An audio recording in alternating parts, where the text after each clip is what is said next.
की शुरुआत करेंगे भोपाल से आ रही खबर के साथ। आपको बता दें, माइनिंग में अब 18% टैक्स लगेगा। 13% ज्यादा टैक्स अब माइनिंग में चुकाना पड़ेगा। जीएसटी की दर बढ़ने से घर बनाना अब महंगा होगा। अभी मध्य प्रदेश में खनिज के लिए 5% जीएसटी देना पड़ता था। रॉयल्टी के अलावा माइनिंग कारोबारियों को जीएसटी भी चुकाना पड़ रहा है। सुप्रीम कोर्ट माइनिंग कारोबारियों की याचिका इस मामले में खारिज कर चुका है।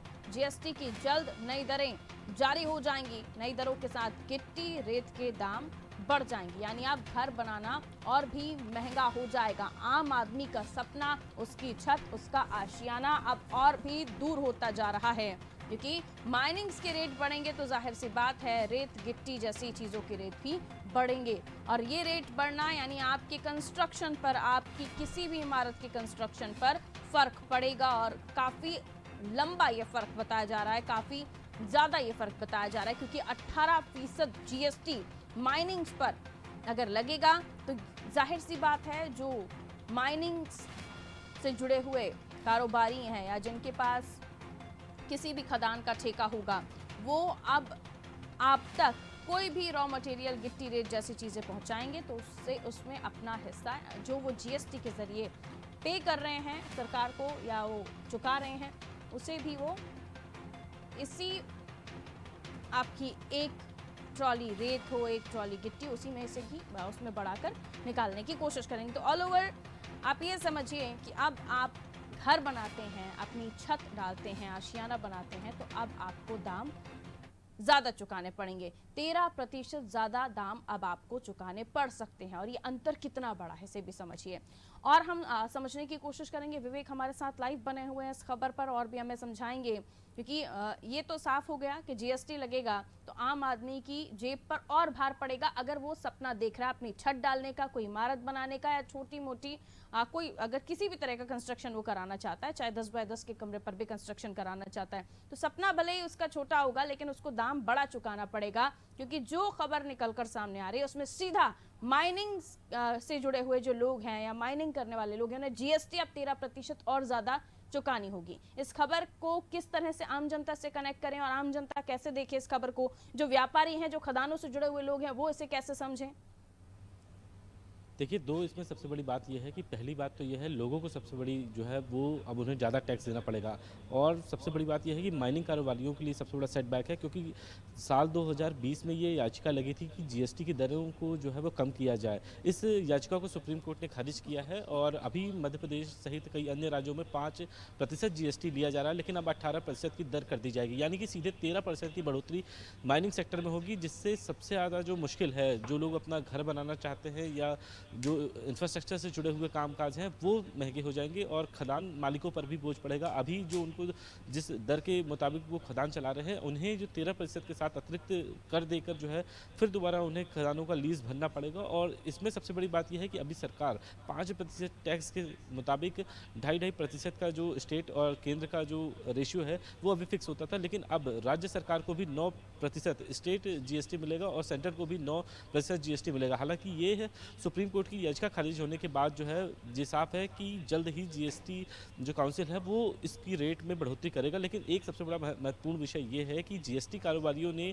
मध्य प्रदेश के जो माइनिंग कारोबारी हैं, उन्होंने जीएसटी को लेकर एक अपील दायर की थी हाई कोर्ट में। और हाई कोर्ट ने ये कहा है कि सुप्रीम कोर्ट के जो फैसले हैं उसके मुताबिक ही मध्य प्रदेश में भी यह दर लागू रहेगी। और इससे साफ है कि साल 2020 में जब याचिका लगाई गई थी तो उस वक्त से जो खनिज कारोबारी थे उन्होंने जो जीएसटी का भुगतान है वो नहीं किया है, लेकिन अब 18% के तहत उन्हें जीएसटी का भुगतान करना होगा। सबसे महत्वपूर्ण बात यह है कि माइनिंग से सबसे ज़्यादा सरकार को मुनाफा होता है। करीब मध्य प्रदेश की आय के मुताबिक 9% माइनिंग से ही सरकार को राजस्व मिलता है। ऐसे में सरकार अब जीएसटी के स्लैब के तहत भी सरकार को मुनाफा होगा। और सबसे महत्वपूर्ण बात यह है कि आम जनता को सबसे बड़ा बर्डन आएगा। और एक जो सबसे दिलचस्प बात यह है कि अभी मध्य प्रदेश में जो रेत को लेकर सरकार ने एक पॉलिसी बनाई है और इसमें प्रधानमंत्री आवास योजना के तहत जो हितग्राही हैं उनको रॉयल्टी नहीं देनी पड़ रही है। और इसी को लेकर सरकार का ये मंशा है कि रॉयल्टी की जो वसूली है वो किसी और मद से की जाए। अभी माइनिंग जो कारोबारी हैं उन्हें डीएमएफ भी देना पड़ता है, यानी कि जो रॉयल्टी है, रॉयल्टी के अलावा 10% जो है वो डीएमएफ है, यानी कि डिस्ट्रिक्ट माइनिंग फंड, वो भी उनको भुगतान करना पड़ रहा है। और जो रॉयल्टी की दर है वो अलग से उनको भुगतान करनी पड़ेगी। कुल मिला के जो अभी मध्य प्रदेश में रॉयल्टी सरकार को जो 140 रुपये कारोबारियों के तहत मिलती थी, लेकिन अब जीएसटी 13% बढ़ जाने के बाद सरकार की आय भी बढ़ेगी। लेकिन सवाल ये है कि माइनिंग सेक्टर पर ही क्यों बोझ डाला जा रहा है, ये एक बड़ा सवाल है कि सरकार माइनिंग सेक्टर को बढ़ाने के लिए कई बड़े एमओयूज कर रही है, केंद्र सरकार के जो खनिज विभाग है उनके साथ समझौता कर रही है, लेकिन जीएसटी को लेकर सरकार ने ये फौरी तौर पर फैसला किया है। इससे माइनिंग कारोबारी जो है वो खासा नाराज है। उसके पीछे की वजह यह है कि उन्हें साल 2021 और 20 यानी कि 2 सालों का जो जिन्होंने जीएसटी नहीं दिया है उन्हें एक साथ जीएसटी देना पड़ेगा, और 5% की दर से नहीं बल्कि 18% की जीएसटी की जो दर है उसके तहत उन्हें भुगतान करना पड़ेगा। बिल्कुल, ऐसे में जो रियल एस्टेट से जुड़े हुए कारोबारी हैं उन पर भी फर्क पड़ेगा। जो कंस्ट्रक्शन कर चुके हैं, क्या अब वो, क्योंकि जाहिर सी बात है जब जीएसटी माइनिंग्स पर बढ़ेगा तो इसका सीधा इफेक्ट कंस्ट्रक्शन जो रियल एस्टेट से जुड़े हुए लोग हैं जिन्होंने पहले से बनाकर रखा हुआ है और वो अब उस किसी भी फ्लैट को या ड्यूप्लेक्स को सेल करेंगे, तो क्या वो एडिशनल रेट जोड़कर कर सकते हैं? क्या ऐसे कोई जो, क्योंकि रेरा और ये तमाम चीज़ें अपनी पॉलिसीज़ जारी करती हैं, तो क्या अब जो बने हुए चीज़ें हैं उस पर ये रेट्स बढ़ाकर, क्योंकि रेटिंग भी होती है कि पर्टिकुलर स्पेस में कितना अभी रेट चल रहा है, उसके हिसाब से भी जो रियल एस्टेट कंपनीज़ हैं या कंस्ट्रक्शन कंपनीज़ हैं, बिल्डर्स हैं, उन्हें भी ध्यान रखना पड़ता है। क्या ये भी कनेक्ट होगा इस चीज़ के बाद, चाहे वो पहले से भी बनाकर रखे हुए हों?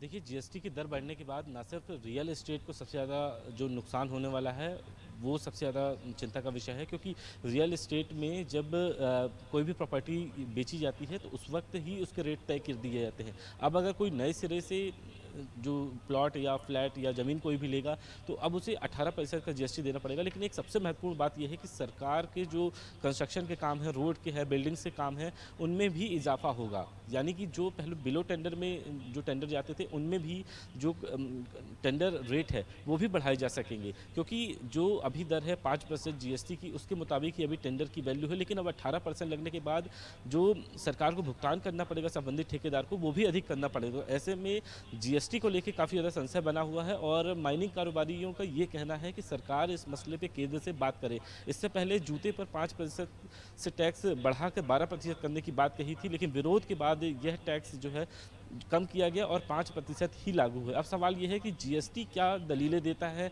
इस टैक्स वैल्यूएशन को लेकर, क्योंकि माइनिंग में जीएसटी सबसे ज़्यादा महत्वपूर्ण है। अगर जीएसटी का भुगतान नहीं किया है तो खदानें रद्द होने तक के मध्य प्रदेश में मामले आए हैं। ऐसे में जो खदान कारोबारी है, जो माइनिंग कारोबारी हैं, उनकी चिंताएं बढ़ी हैं। और एक तरफ रियल एस्टेट में जो सबसे बड़ा इन्वेस्टमेंट होता है वो माइनिंग कारोबारी ही करते हैं। जो रॉ मटेरियल की सप्लाई है उन माइनिंग कारोबारी के द्वारा ही की जाती है, तभी बिल्डिंग और जो अपार्टमेंट्स हैं वो बनते हैं। तो ऐसे में आम जनता पर सबसे ज़्यादा बोझ है। और दूसरी तरफ इस जो नई दरें लागू होंगी 13% की बढ़ोतरी के साथ, उसमें किस तरीके से जीएसटी को कंट्रोल किया जाए और जीएसटी के भुगतान को लेकर क्या पॉलिसी बनती है, ये देखने वाली बात होगी।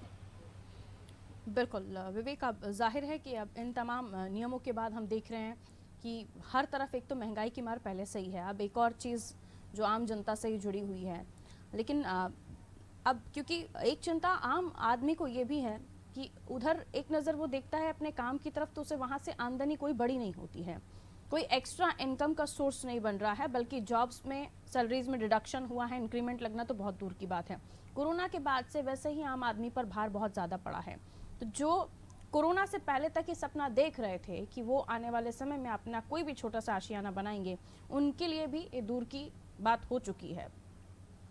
देखिए, साल 2019 की तुलना में 22 का दौर चल रहा है, यानी कि 2-3 साल के अंदर महंगाई का जो ग्राफ है वो करीब 14% में बढ़ोतरी हुई है। और इसी तरीके से बेरोजगारी की जो दर है उसमें कमी आने की बजाय बल्कि बढ़ोतरी हुई है। ऐसे में आम आदमी सबसे ज़्यादा महंगाई से परेशान है। उसके अलावा जो टैक्सेस हैं वो बढ़ रहे हैं। हालांकि मध्य प्रदेश सरकार ने साफ किया था, वित्त विभाग ने साफ किया था कि मध्य प्रदेश में जो अभी नया बजट आया है, अभी हाल ही में जो बजट जारी किया है, उसमें कोई भी अतिरिक्त कर नहीं लगाया है। लेकिन जो सेंट्रल की ओर से टैक्सेस है उसमें बढ़ोतरी की जा रही है। अभी हाल ही में जीएसटी के स्लैब में परिवर्तन की बात सामने आई है। और अब माइनिंग में जो 13% की बढ़ोतरी होगी, तो इससे ना सिर्फ लोगों की रोज़मर्रा की चीज़ें जो है प्रभावित होंगी, बल्कि महंगाई एक सबसे बड़ा जो है वो मुद्दा भी लोगों के लिए है, क्योंकि आमदनी जस की तस है, लेकिन महंगाई का ग्राफ जो है लगातार बढ़ रहा है। ऐसे में आम जनता को कैसे राहत मिले, ये एक बड़ा सवाल है। हालांकि सरकार ज़रूर ये दावा करती है कि जो प्राइसेस हैं वो अफोर्डेबल हैं, लेकिन लगातार जब महंगाई इस तरीके से बढ़ रही है और डिमांड एंड सप्लाई की जो पॉलिसी है उसमें सरकार जो है वो कंट्रोल नहीं कर पा रही है। लगातार जो दाम बढ़ रहे हैं उसको रोकने के लिए सरकार के पास पॉलिसी ही नहीं है, और सरकार ये भी नहीं पता करना चाहती कि आखिर महंगाई बढ़ने का कारण क्या है।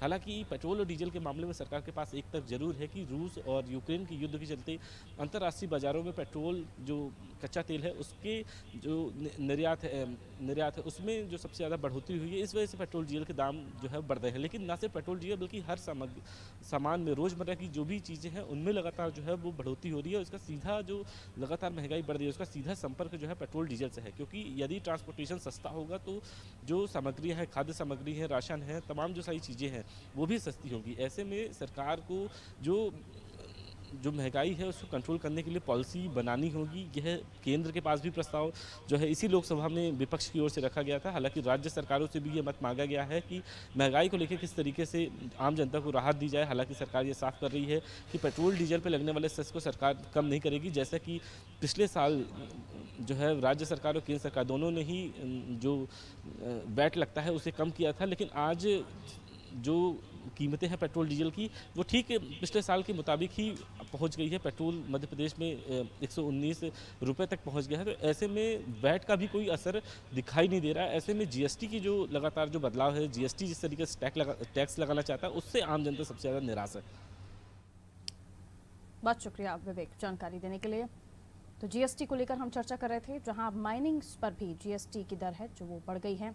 देखिए 18% जीएसटी अब देना पड़ेगा जो माइनिंग से जुड़े हुए कारोबारी हैं, और इसके अलावा आप ये समझिए कि रियल एस्टेट से जुड़े हुए जो कारोबारी हैं उन पर भी ये भार पड़ेगा। आम जनता पर सीधा इसका असर, क्योंकि अगर वो फ्लैट परचेज करते हैं या ड्यूप्लेक्स लेते हैं या फिर कंस्ट्रक्शन भी करवाते हैं तो उन पर ये भार पड़